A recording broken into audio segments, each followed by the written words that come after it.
Paz, queridos, tudo bom com vocês? Espero que esteja todo mundo bem, sua família, sua fé, seu coração.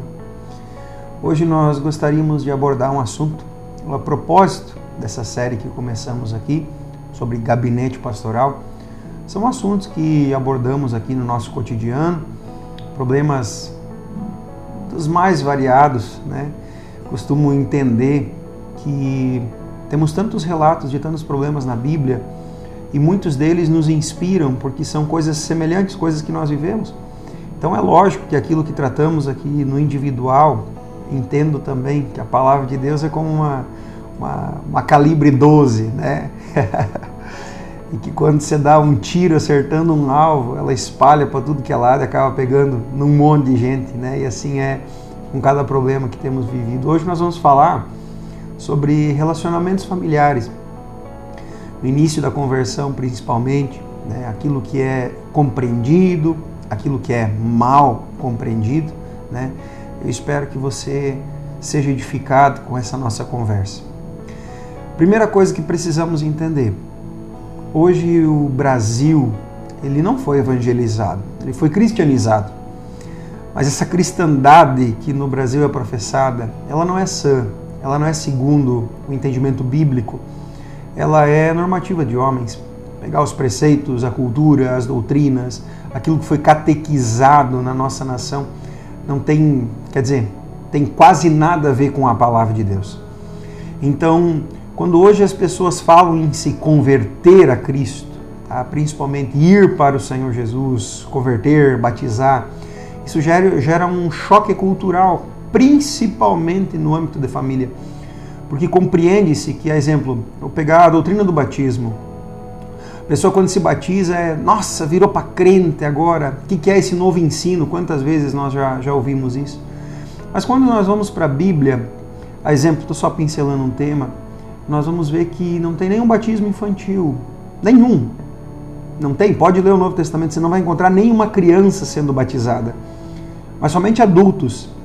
Romanos 6 representa o batismo nas águas por imersão, a própria palavra batizar significa imergir, como o sepultamento do velho homem. Então como é que eu vou pegar uma criança que não tem entendimento, vou pedir se ela crê no sacrifício do Senhor Jesus Cristo e se ela se arrepende dos seus pecados? Se ela aceita morrer a vida velha e nascer de novo, não fecha. Então o que nós temos aqui? Quando alguém se batiza, pedem que novo ensino é esse? Mas quando nós estudamos a historiografia, a história da história, nós vamos ver que essa prática de batizar crianças, ela é moderna e não antiga. A igreja primitiva somente batizava adultos. Então, isso foi se estabelecido após o 3º século. Então, o batismo que hoje professamos, estabelecemos, ele não é novo. Ele, na verdade, ele é o antigo. O novo é esse que fazem.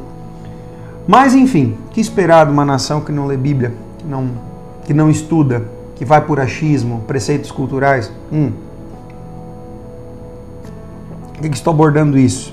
Porque, principalmente, as maiores lutas familiares que você vai encontrar na sua caminhada cristã, ela não é no cotidiano da jornada, é lá no início. Quando você decide para Cristo, se posicionar, se converter, pode ter certeza, cara, teus familiares vão se levantar contra, porque é uma contracultura daquilo que eles aprenderam, aquilo que eles manifestaram, tá?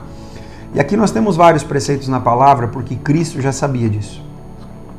A exemplo do livro de Lucas 9:23, fala que nós devemos negar a nós mesmos. Se continuamos lendo o Evangelho de Lucas, nós vamos ver que Jesus vai ser bem categórico, dizer assim, aquele que não negar pai e mãe, não negar bens, não negar esposa, não negar filhos, não negar a sua própria vida, não pode ser meu discípulo.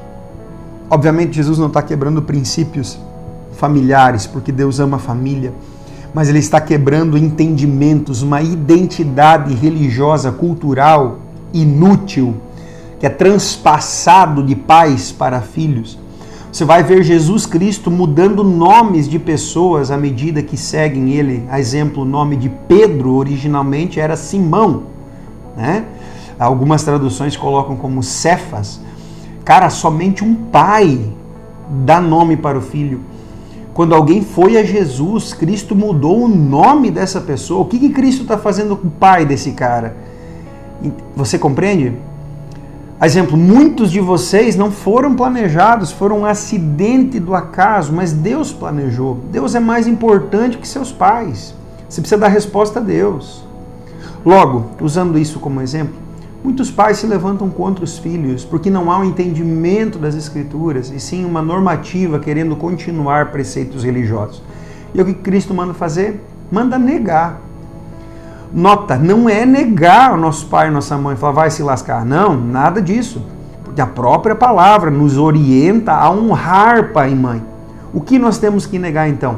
Preceitos culturais e religiosos que são transpassados a nós, que são perpassados a nós, melhor colocando. Então nós temos que negar. Ah, nossa esposa não concorda com a fé. Nós temos que negar. Nossos filhos, temos que negar. Nós mesmos, temos que negar. Não interessa o que achamos, interessa o que está escrito. Obviamente, ao tomar um posicionamento desse, cara, tu vai entrar em guerra. E é normal. Pensa quantos novos convertidos eu já atendi nesse gabinete pastoral. Pessoas em crises profundas. Já atendi jovens que foram espancados pelos seus pais por simplesmente obedecerem à fé, se tornarem cristãos de verdade. Já tive também pessoas que precisaram voltar atrás e infelizmente hoje, olha, a você pai que talvez vai assistir esse vídeo, você não é cristão nada, larga a mão de ser burro, pelo amor de Deus. Quantos jovens drogados nós atendemos aqui, que se converteram e enquanto eram drogados, seus pais achavam legal, bonito, ou alguns nem sabiam a praga que seus filhos eram. E depois que se converteram, você está querendo tirar o teu filho do bom caminho, se converte também, você está sendo um instrumento do diabo para desvirtuar a fé do teu filho. Pai, seja compreensível com aquilo que Deus está fazendo na vida do seu filho. Se converta, tire esse entendimento roto, estúpido, vai na Bíblia e confere para ver se é assim mesmo. E aí você tira as suas conclusões. Novamente, aqueles que voltam atrás, cara, é trágico aquilo que acontece com as suas vidas.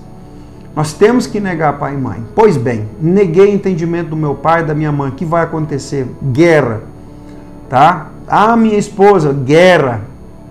O sogro, os amigos, os irmãos, guerra. Pode ter certeza, vão caçoar da sua fé.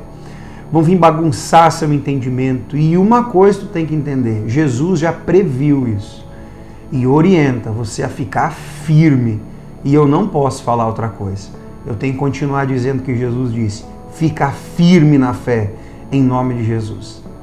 Por fim, o tempo vai passar e cada coisa vai ir para o seu devido lugar e os teus frutos, caminhando no Senhor, vão comprovar que você estava certo em obedecer Jesus. Pois bem, estou caminhando com Cristo agora, há anos já na minha jornada de fé. Como fica o meu relacionamento? Quando nós falamos em negar, eu quero que tu entenda esse negar. Negar é isso que eu acabei de falar para você. Não é abandonar, apostatar, virar as costas. É negar entendimentos culturais, religiosos, filosóficos, entendeu? É aquela nomenclatura cultural. Esse entendimento nós negamos, mas nós não viramos as costas, nós não negamos pessoalmente, nós não negamos relacionamento, porque isso é contrário ao princípio da palavra. Exemplo, lá no livro de Efésios, nós vamos encontrar o seguinte, ó, dá uma olhada. Tô com a minha Bíblia aqui clipada, deixa eu abrir aqui. Efésios, capítulo de número 6, versículo 1. Filhos, obedeçam a seus pais no Senhor, pois isso é justo. Honra teu pai e tua mãe. Esse é o primeiro mandamento com promessa, para que tudo te corra bem e tenhas longa vida sobre a terra. Pais, não irritem os seus filhos, antes criem-nos segundo a instrução e o conselho do Senhor. Nota, o próprio Jesus que nos direciona a negar pai e mãe, em Efésios 6, versículo 1, através do Espírito Santo, direciona para honrá-los. Tá? Então, novamente, não é o negar que muitos entenderam. que é o virar as costas, abandonar, não. É o negar conceitos religiosos, tá? O que eu faço? Aqui a Bíblia não pergunta se teu pai é cristão, é satanista, o que ele é. A Bíblia direciona você para honrar seu pai e sua mãe, tá? Então honra é necessidade, você precisa fazer isso, tá? Não interessa o credo do teu pai e da tua mãe, honrá-los em nome de Jesus. Olhando por esse prisma, aqui diz assim, ó, filhos, obedeçam os vossos pais no Senhor. Essa é uma outra chave. Porque eu posso entender mal esse versículo e o pai está falando assim, filho, volta a fumar, filho, volta a beber aqui. Aí tu pega esse versículo e diz assim, tem que obedecer o pai. E o pai fala, filho, não vai mais na igreja, tem que obedecer o pai. Filho, não ora mais, não jejua mais, tem que obedecer o pai. Não, não é isso que a Bíblia está dizendo. Aqui diz que os filhos precisam honrar o pai e a mãe e obedecê-los no Senhor. Esse no significa que o caminho está aqui. E se o seu pai está no Senhor, você deve total obediência. Mas se seu pai não está no Senhor, você não deve obediência. Como é que você vai professar uma fé cristã obedecendo princípios demoníacos? De acordo com quem seja seu pai e sua mãe. O que eu aconselho aqui, ó? Ame desesperadamente seu pai e sua mãe. Honre-o, tá? Tudo em conformidade com a palavra. Mas quando algum princípio ou preceito da sua família estiver contrário à palavra de Deus, fica com a palavra de Deus.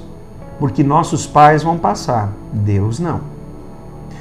Entendido sobre esse conflito, como falei, a gente atende aqui em larga escala, no mesmo preceito é marido e mulher.